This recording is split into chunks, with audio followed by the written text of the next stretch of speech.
Paz y la seguridad en el Ecuador.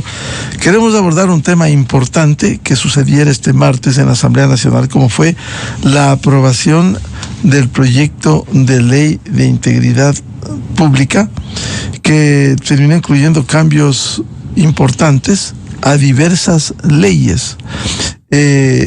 Precisamente para abordar este tema está con nosotros el señor asambleísta Otto Vera, del Partido Social Cristiano, y el doctor Arturo Moscoso, director de la Escuela de Relaciones Internacionales de la OID. Solo quisiera mencionar entre los cambios, que son varios, el uno tiene que ver con la incorporación de un texto para que menores de edad sean juzgados como adultos en caso de delitos graves.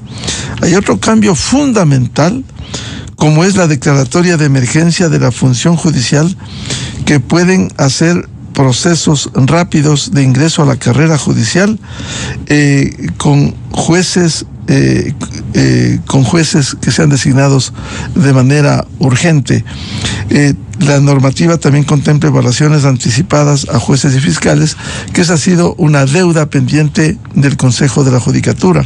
Hay otro cambio fundamental que tiene que ver la simplificación de las dos juntas que había, junta monetaria, en el Código Monetario. Ahora queda una junta, la Junta de Política y Regulación Monetaria, Financiera y Monetaria, que además se le da un plazo de 90 días a partir de la posesión de sus miembros para emitir regulaciones e identificar a las cooperativas de ahorro y crédito que deben transformarse en sociedades anónimas del sector financiero privado y que pasan al control de la Superintendencia de Bancos. Esto es fundamental porque ha habido problemas con algunas cooperativas, no con todas.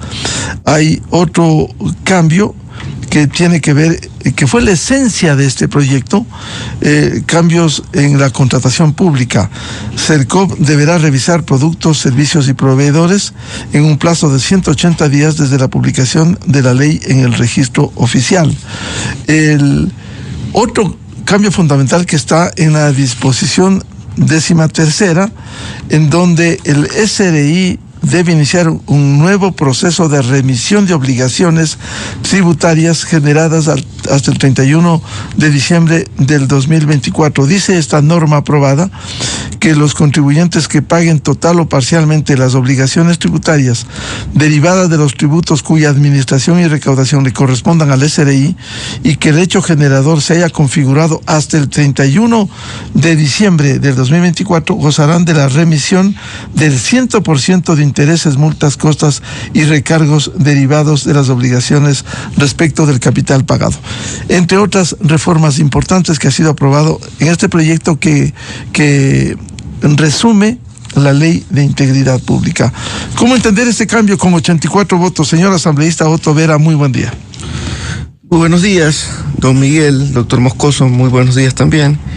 En términos generales, me parece que la rapidez del procesamiento de un proyecto de ley cuando es declarado económico urgente, en el que tenemos 30 días para poder seguir el trámite ordinario, que significa los dos debates a la interna de la función legislativa y luego conseguir un texto expedito, es complejo cuando el proyecto demanda reformas en diferentes cuerpos legales.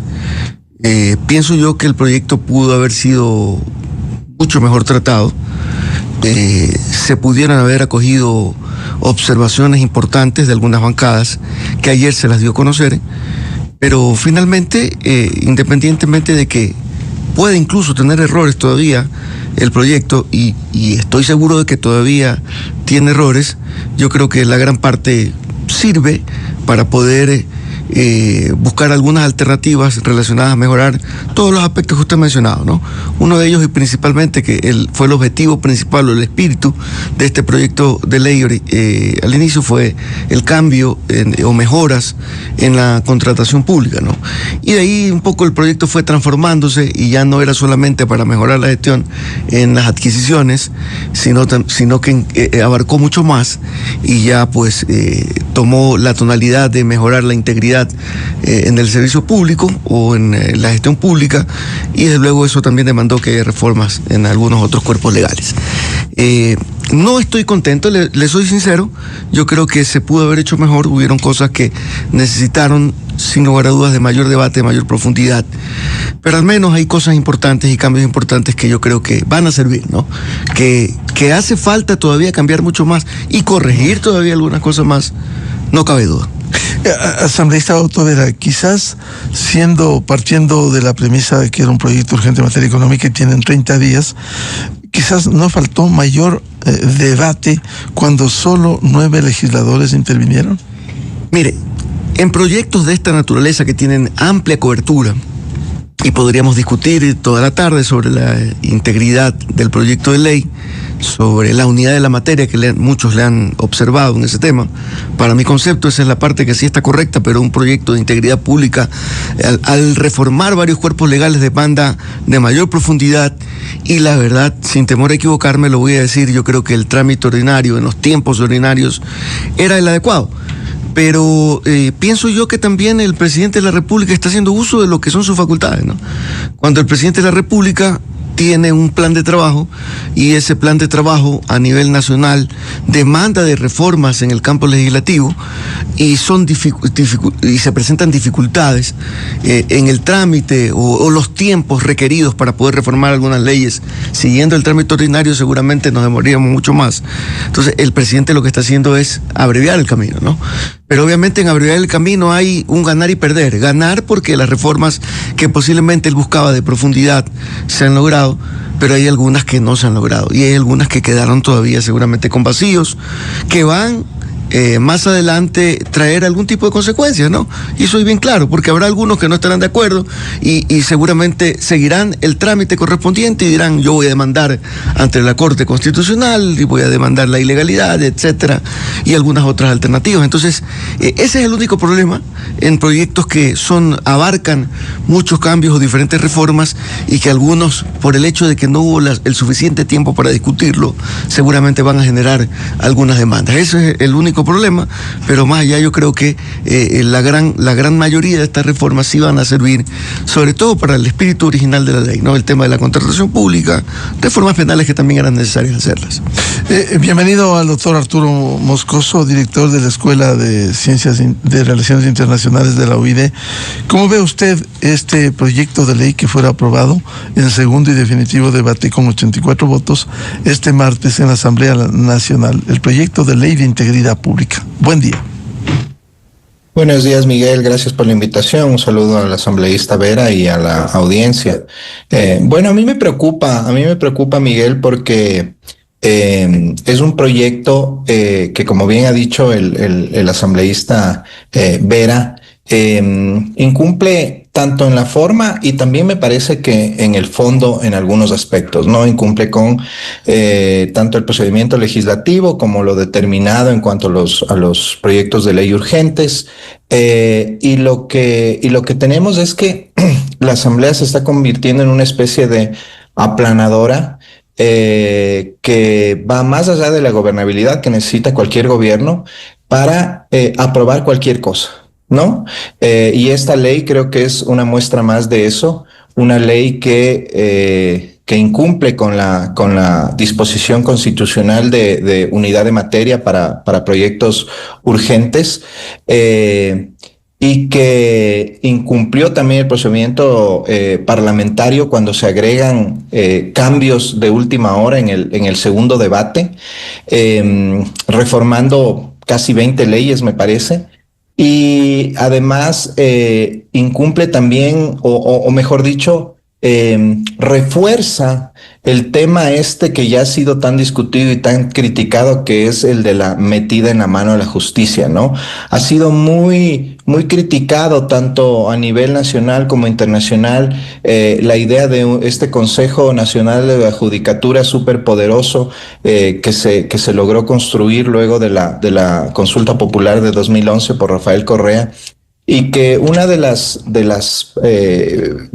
lo que se esperaba, o algo de lo que se esperaba de un gobierno más democrático, es que simplemente esto no continúe o se proponga una reforma en el sentido contrario, más bien. Pero ahora lo que tenemos es un Consejo de la Judicatura a lo que se le ha dado más poder todavía, ¿no? Más poder sobre jueces, el tema también del prevaricato para los fiscales, que los puede también tener sometidos, el tema de medidas duras y drásticas contra los adolescentes infractores, y temas, Miguel, que probablemente vayan a ser observados por la Corte Constitucional, ¿no?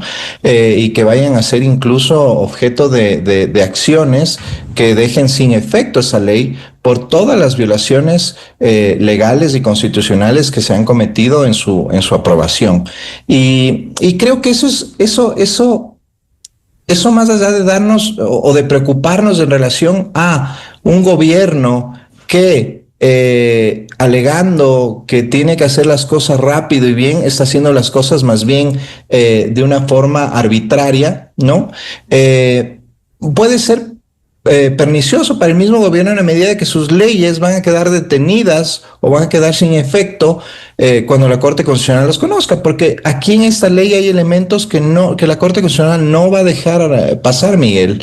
Entonces, ¿qué queremos? Leyes rápidas y que entren en efecto inmediatamente, cuando bien podrían ser detenidas en la Corte Constitucional, y el gobierno se puede quedar sin las herramientas que evidentemente necesita. En esto coincido con el asambleísta, necesita herramientas para abordar muchos de los temas, pero esta no es la forma, ¿no? ¿Cómo se puede aprobar en 30 días? Recogiendo nuevamente lo que ha dicho el asambleísta Vera, en 30 días una ley que modifica tantas leyes y que hace modificaciones tan importantes, sin que haya un debate, sin que haya una socialización de la ley, sin que se escuchen a las voces de la academia, de los expertos en temas de contratación pública por un lado, en temas de la función judicial por otro, no sé, ¿no?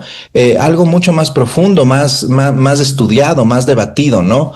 Una ley que está modificando muchísimos aspectos de la justicia en el Ecuador y de la legalidad en el Ecuador, y que no ha sido debatida casi nada, ¿no? ¿Y cuáles serían, a su criterio, doctor Arturo Moscoso, el incumplimiento tanto en la forma cuanto en el fondo en este proyecto de ley? Bueno, primero el tema del procedimiento parlamentario en cuanto a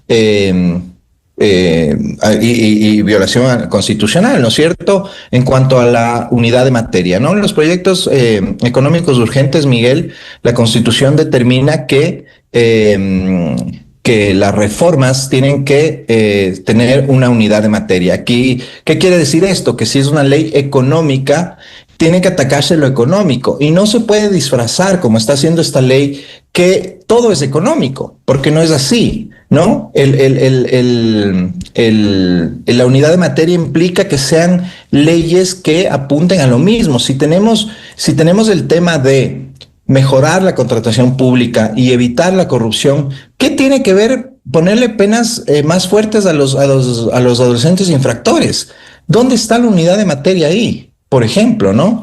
O el tema de agregar reformas o añadidos a la ley en el segundo debate, cuando ya eso no se puede hacer. Eso tiene que haberse discutido previamente.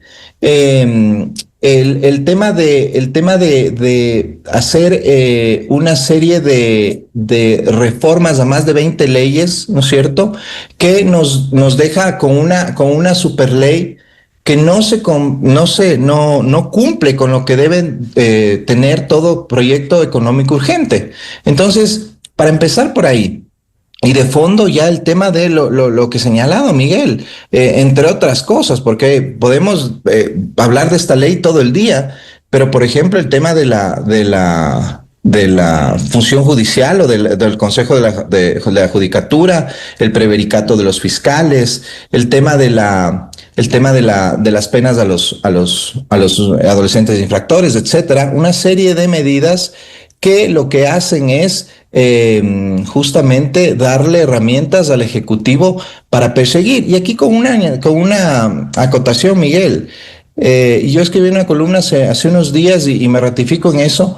Esta manía de legislar para la ocasión, de legislar para a la medida de quien gobierna. ¿Qué va a pasar con esta ley en el momento en que cambien la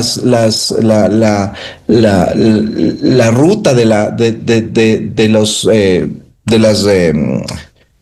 valoraciones o de las intenciones de la gente para votar por tal o cual candidato y, por ejemplo, vuelva el correísmo y le demos esta herramienta de la que puede hacer uso y abuso para perseguir? Eso es preocupante, Miguel, ¿no? O sea, ¿qué está creyendo el gobierno? ¿Que se va a quedar gobernando toda la vida? ¿O esa es su intención? Y eso también me pregunto, porque no entiendo yo a qué se debe esta deriva autoritaria y estos incumplimientos a la ley y a la Constitución y este afán de aprobar leyes tan rápido sin el debate necesario, ¿no? Vuelvo con el asambleísta Otto Vera. ¿Cómo ve usted estas observaciones, estas críticas que ha hecho el doctor Arturo Moscoso, partiendo de un hecho, la violación de la unidad de materia? ¿Hubo o no? ¿O si hay vinculación de algunos temas en el proyecto de integridad pública? Bueno, hay pros y contras. Creo que en ese sentido, de la unidad de materia, podríamos quedarnos debatiendo, como dice el doctor Moscoso, toda la mañana y la tarde. Algunos, y respeto yo absolutamente el criterio de expertos en materia, pero obviamente pues también para poder hacer que un proyecto de esta naturaleza avance, hay que buscar la manera de articular todos los contenidos, y posiblemente el proyecto, si hubiese quebrantado esta norma constitucional de la unidad de la materia, si el proyecto hubiese sido originalmente tratado como al principio lo envió el presidente de la República, que era un proyecto para mejorar la gestión de la contratación pública, y fui bien claro en ese sentido, ¿no? Luego los aportes que hicimos los legisladores respecto de modificar además los temas relacionados al servicio público y materias en endurecimiento en los temas penales, hizo de que el proyecto vaya teniendo otra tonalidad, y por eso incluso se le cambió el nombre, ¿no? El proyecto finalmente terminó como un nombre de Ley Orgánica de Integridad Pública, ¿no? Y desde luego el concepto principal de lo que significa la integridad pública queda totalmente expuesto en el momento en el que se analiza el significado de esta palabra, ¿no? Y la integridad pública pues justamente tiene que ver con todos los cambios, acciones que se pueden hacer en materia legislativa para evitar que el servicio público sea corrompido y más bien sea mejorado y sea de una manera u otra tratada de forma eficiente. Entonces, este concepto, al ser un poco más amplio, obviamente teniendo como espíritu el sentido de el hecho de que se ha tratado como un proyecto económico urgente, implica en que tengas que hacer tú, para poder ser eficiente en el servicio público, tienes que hacer una buena gestión en la contratación pública para evitar la corrupción, ¿no? Y mire usted lo que estoy hablando. Ahí tenemos conexión. Porque si hay eficiencia en el sector público, usted evita la corrupción, pero tiene que también buscar alternativas para que esa corrupción no busque infiltrar la contratación pública. Y para eso tú tienes que garantizar mejoras en la ley de servicio público, que implica el poner una coraza dentro del sistema de servicio público que no permita que se contamine ese servidor, ¿no? Y desde luego, ¿no? Para que un sistema sea de integridad y haya el respeto y haya honestidad y haya transparencia, y no solamente estoy hablando de la gestión en la contratación pública, sino a todo nivel en el servicio público, y el servicio público no solamente abarca a las personas que trabajan para CNEL, para las eléctricas, para el Ejecutivo, para el Legislativo, sino las personas que trabajan para otras funciones del Estado, y las otras funciones del Estado, en las otras funciones del Estado están funciones importantes como la función de transparencia, como la función judicial, en donde están jueces, en donde están fiscales. Entonces se trató de buscar una manera de integrar o de que haya una interconexión entre, digamos, el tratamiento de esta integridad pública y las leyes que se van a tratar. Yo respeto mucho y concuerdo en muchísimo lo que dice el doctor Moscoso, pero desde luego, por lo menos en cuanto a integridad de materia, ¿no? Esa parte que es muy discutible y que puede ser debatible y que incluso hasta puede ser observable por la Corte Constitucional, más sin embargo, desde luego, dentro de todos los aspectos que yo he mencionado, no, digamos, le doy el sentido de la calificación de esta de esta unidad de materia, que repito, ¿no? Y concuerdo en parte de lo que dice el doctor Moscoso, puede darse al debate largo, extendido, pero al ser un proyecto que fue tratado de manera económica urgente, que tenemos solamente 30 días, desde luego que se presta el hecho de que se abra el debate, ¿no? En mi caso, ojalá que por lo menos lo que respecta a unidad de materia no mande abajo el proyecto, porque ahí estaríamos hablando de un tema no solamente de fondo, sino de forma también. Por tanto, la preocupación podría ser es que el proyecto incluso se tome una medida que permita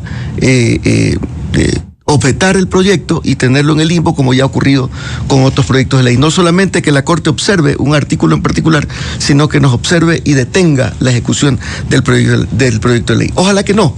Ojalá que si la Corte Constitucional observa algún quebrantamiento al orden constitucional sea en temas muy particulares, para efectos de que no tengamos que sufrir lo que bien dijo el doctor Moscoso, el hecho de que el intento propositivo de establecer un mecanismo que permita luchar contra el crimen organizado, contra la corrupción en el sistema, en la gestión pública, en el sistema financiero, en el servicio público en general, y que luego esa buena intención se convierta más bien en una traba, y que luego tengamos leyes que estén paralizadas o que estén sancionadas, objetadas temporalmente por la Corte Constitucional. Ahora, respecto al procedimiento parlamentario, sí, ayer, más allá de que nosotros como Partido Social Cristiano aprobamos el concepto general de la ley y muchos de los artículos en los que estamos de acuerdo, no, desde luego que sí hubieron algunas cosas que eran observables dentro del procedimiento parlamentario. Sí es incorrecto de que en ese momento se lance una moción para que se intente modificar el texto que iba a ser propuesto por la ponente. Eso, la verdad, ahí se cometió un error. Nosotros como Partido Social Cristiano no votamos en aquello porque nos dimos cuenta de que era realmente pues un procedimiento equivocado. Si no fue equivocado, si hubiese tomado una alternativa, y yo se la comentaba a usted previamente, lo correcto hubiese sido de que las modificaciones hubiesen sido aceptadas por el ponente para luego ser modificadas en la comisión, o que la sesión hubiese sido suspendida unos días hasta que el proyecto regrese a la comisión, hasta 8 días, y luego sea regresada, ¿no? En tal caso, son válidas las observaciones que hizo el doctor Castillo en su exposición. Creo que eran importantes insertarlas dentro del articulado, pero ahí se cometió el error como institución en el procedimiento, ¿no? En tal caso, ahí nosotros observamos más bien el fondo. Creemos que era importante que esas observaciones que hizo el doctor Castillo sean parte del articulado. Lo que no estuvo bien fue el procedimiento de cómo se insertó. En tal caso, sí hay algunas cosas que para mi concepto fueron erradas. Aspiramos que sí las... ¿Cuáles cree que fueron erradas, por ejemplo? Bueno, una del procedimiento, ¿no? ¿Ya? En eso nosotros incluso nos mantuvimos al margen. Nosotros ni siquiera nos registramos a la votación porque nos pareció equivocado. Bueno, uno que ya tiene algo de experiencia dentro del procedimiento parlamentario, nos dimos cuenta que eso no había ocurrido, por lo menos jamás, dentro de los más de 60 proyectos de ley en los que yo he estado presentes en año y medio que tenemos al frente de nuestra curul representando al Ecuador y a Santa Elena. Jamás habíamos visto este procedimiento para poder hacer aportes dentro del proyecto de ley, sobre todo en un segundo debate. Entonces, desde luego lo observamos, lo discutimos, pero finalmente pues habían los votos correspondientes y finalmente pues se dio el trámite que correspondía, ¿no? Ahora, lo que tampoco nosotros estuvimos de acuerdo es en el procedimiento. Ahí coincido con el doctor Moscoso. Yo creo que se pudo, y lo sugerimos a través del doctor Serrano, que en esta declaratoria, y de que algunos puedan sospechar de que se pueda meter la mano a la justicia, en esta declaratoria de emergencia que faculta al Consejo de la Judicatura a que se puedan, en el marco de esa emergencia declarada, nombrar jueces y miembros de la función judicial sin que haya concursos. Yo pienso que ahí se le debió poner una temporalidad, porque sí es verdad que existe en estos momentos una emergencia en el campo judicial, lo hemos visto, ¿no? No solamente en pero el que no sea judicial, permanente. pero no puede ser permanente, exactamente. Es decir, no podemos estar en emergencia siempre para evitar concursos, nombramientos de jueces a través de un proceso de selección expedito, sino que se van a ser nombrados a dedo. Entonces, nosotros no es que decimos eso no está mal, está bien, porque en estos momentos puede ser, y vivamos lo que vive ya la función judicial. Hay muchos jueces que están siendo destituidos de sus cargos, producto de acciones disciplinarias que ha identificado el Consejo de la Judicatura y que han ellos tenido que dejar sus funciones. Quedan esos espacios. Por tanto, al quedar los espacios de juzgamiento, entonces queda en acefalía la función judicial. Y está bien que en un momento dado exista un procedimiento abreviado que permita un nombramiento, pero temporal, pues. Tiene que existir una temporalidad. No podemos estar en emergencia y decir estamos en emergencia los próximos 5 años. Tiene que haber una emergencia para un momento especial. Recuerde que la emergencia, la excepción, es un momento excepcional a la regla. Por tanto, excepcional a la regla podría ser nombrar a dedo un juez en un momento específico en el que en cierta judicatura no hay un juez, se lo nombra, pero espérate, vamos a hacer el concurso. En los próximos 3 meses hacemos el concurso, de tal manera que luego venga el titular. Porque esto de aquí se puede prestar a que mañana más tarde existan presiones para los jueces. Entonces, en eso nosotros lo observamos, hicimos una ponencia a través del doctor Alfredo Serrano, que el día de ayer tuvo la oportunidad de hablar, pero lamentablemente esa ponencia no fue escogida y por tanto tampoco salió. O sea, quedó aprobada la ley con el procedimiento para poder dictaminar la emergencia, y en el marco de la emergencia queda muy abierto el hecho de que se puedan nombrar los jueces, en cualquier momento y sin concurso expedito. Claro, el problema de una ley, asambleísta Vera, es que debiera ser permanente y general, pero con esto, como observaba el doctor Moscoso, ¿qué pasaría en otro gobierno autoritario como el de la Revolución Ciudadana, y que utilicen precisamente esta herramienta legal que está en la Ley de Integridad Pública para cambiar cada que quieran, declarar la emergencia y cambiar jueces? Y otra observación que hacía el doctor Moscoso, que tiene que ver con esta Ley de Integridad Pública, por ejemplo, la incorporación del texto para que menores de edad sean juzgados como adultos. Bueno, para el concepto nuestro, que es el concepto del Partido Social Cristiano, sí hay conexión, ¿no? Al ser una ley de integridad pública, como expliqué el concepto anteriormente, que repito, podíamos debatir aquí toda la tarde, y respeto los conceptos, no, los respeto, pero obviamente nosotros tenemos nuestra posición. Para mí existe conexión, y al momento de haber conexión hay un dictamen de la Corte Constitucional que dice que solamente en el momento en el que totalmente los conceptos estén divorciados de esa unidad de materia y de lo que se está aprobando, entonces no existe unidad de materia. Entonces, sí, hubo un debate interno de los que estábamos afuera y los que estaban adentro respecto de esa unidad de materia, pero finalmente para nuestro concepto lo existe. ¿En qué sentido? De que existe la conexión de el hecho de endurecer y fortalecer el sistema de justicia sobre uno de los actores que es fuga dentro de este mismo sistema de justicia, como son los menores infractores. Entonces, los menores infractores en la actualidad lamentablemente están siendo tomados y cooptados por el crimen organizado para utilizarlos dentro de sus procesos criminales, y al mismo tiempo utilizando la ley actual, porque el proyecto todavía tiene que ser sancionado por el presidente de la República, la ley que está vigente, el Código Orgánico Integral Penal y el Código de la Niñez, que los vuelve todavía inimputables.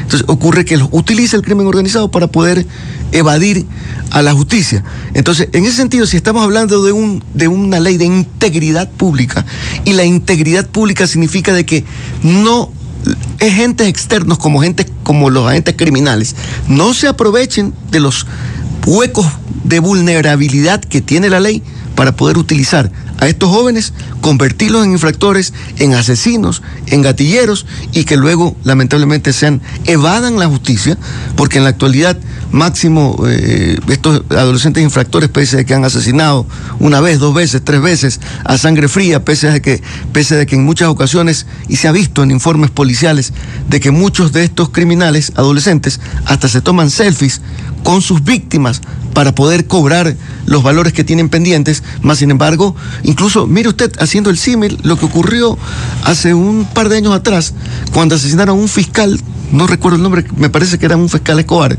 en el Guayas, y fue un adolescente que tenía 16 o 17 años, que había recién, hace 2 días atrás, antes del asesinato de ese fiscal, había salido del sistema de rehabilitación. Imagínese usted.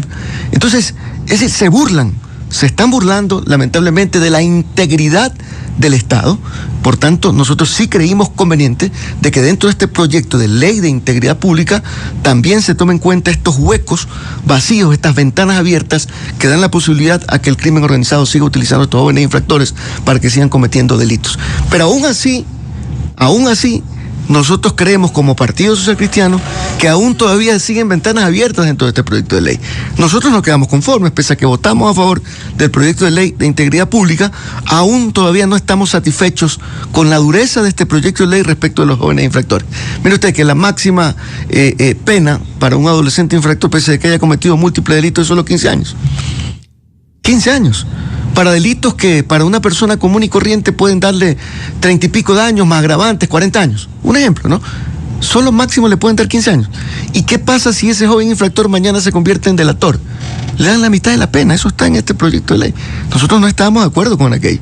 Si es verdad que algo se endurece, pero no es que estamos tratando con un mazo. En este caso los menores infractores. Aún todavía nosotros como Partido Social Cristiano no estamos de acuerdo con la vulnerabilidad que todavía sigue teniendo este proyecto de ley. Nosotros creemos de que el proyecto debió ser un poco más duro.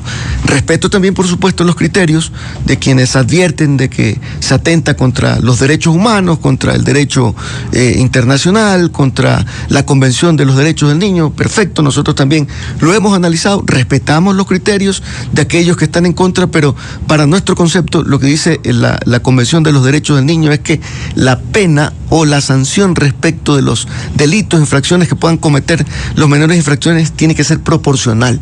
Así que esa proporcionalidad en la actualidad más bien no existe. No existe, por tanto, sí debemos todavía mejorar el sistema penal y el Código de la Niñez respecto a esto. Doctor Arturo Moscoso, si el concepto, como dice el asambleísta Otto Vera, es aglutinar estos cambios en una ley de integridad pública, quizás no facilita el que se aprueben estas diversas reformas, por un lado, y por otro hay otros cambios fundamentales, como por ejemplo el que se cree la Junta de Política y Regulación Financiera y Monetaria, reformas al Código Monetario y Financiero, la supervisión que se hará previa calificación de cooperativas bajo el control de la Superintendencia de Bancos, y el otro incluso la remisión tributaria. Por favor.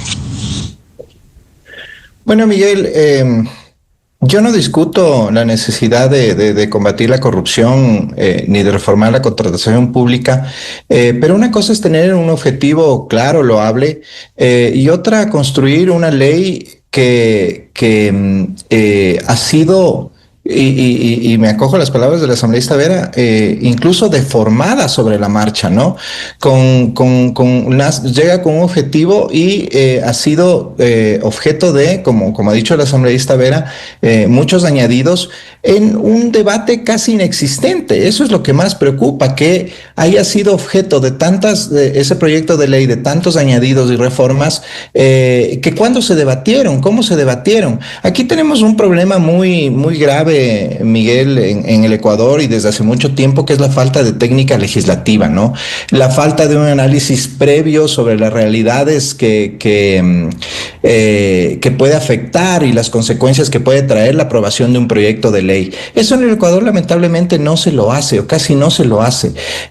¿Y cómo se puede hacer además cuando el proyecto es tramitado como que fuera un proyecto económico urgente, que en este caso yo no veo por dónde está la urgencia de aprobar ciertas reformas que se han hecho como un proyecto económico urgente sin el debate correspondiente, ¿no? Termina siendo una ley que toca más de 20 cuerpos legales bajo una narrativa de que todo tiene que ver con la integridad del Estado, y eso no es cierto, y eso no basta además, ¿no? Está violándose aquí claramente el principio de unidad de materia, que justamente está establecido para no convertir a la ley en un saco en donde entre cualquier reforma que se me pueda ocurrir y que se necesita, vamos poniéndole esto, vamos poniéndole este otro. No pueden hacerse las leyes así con esa ligereza, Miguel, ¿no? En este sentido, la Corte Constitucional ha sido muy clara. Tiene que haber una conexión debate real entre los temas, razonable, y creo que el relato político no se sostiene en relación a justificar que aquí ha habido unidad de materia, ¿no? Y nuevamente, el tema de las reformas estas agregadas ya en el segundo debate, sin pasar por la comisión, sin tener un informe técnico, viciando el procedimiento, rompiendo el procedimiento legislativo. Y entonces tenemos una ley llena de parches, ¿no? Aprobada la carrera, sin una deliberación real, y que probablemente sea detenida en la Corte Constitucional. Entonces, ¿cómo se pueden hacer reformas estructurales serias para coadyuvar a perseguir la corrupción y coadyuvar a la integridad del Estado? ¿Cómo podemos hablar de integridad del Estado si no se está respetando desde el mismo legislativo esa integridad cuando se violan los procedimientos legislativos, Miguel? Y lo que estamos viendo aquí, que es lo que más me preocupa, y no solo en esta ley, sino en otras que se han aprobado, en otras que también están en proceso de aprobación, es la utilización de la ley como un instrumento de poder, no como un resultado de un consenso institucional y nacional, y en base a un análisis técnico de las consecuencias de esas reformas, ¿no? Cuando una ley se convierte en una herramienta de persecución, ¿no es cierto? Ahí todos corremos el riesgo, incluso los mismos que los aprobaron, porque no tenemos la seguridad de cómo se vaya a utilizar la ley por parte del gobierno que venga después. Ni siquiera la tenemos con el gobierno actual, porque a mí sí me preocupa esta deriva autoritaria, podríamos calificar, en la aprobación de ciertos proyectos de ley, ¿no? Recordemos lo que dice en Levitsky Ziblatt alrededor de cómo se destruyen las democracias, Miguel, ¿no? Las democracias en la actualidad ya no se destruyen con golpes de Estado, con tanques y con balas, se destruyen desde dentro, desde el rompimiento de la institucionalidad, desde la eliminación de los controles, de los pesos y contrapesos, desde el control de la otra institucionalidad, es decir, en relación a la división de poderes, ¿no?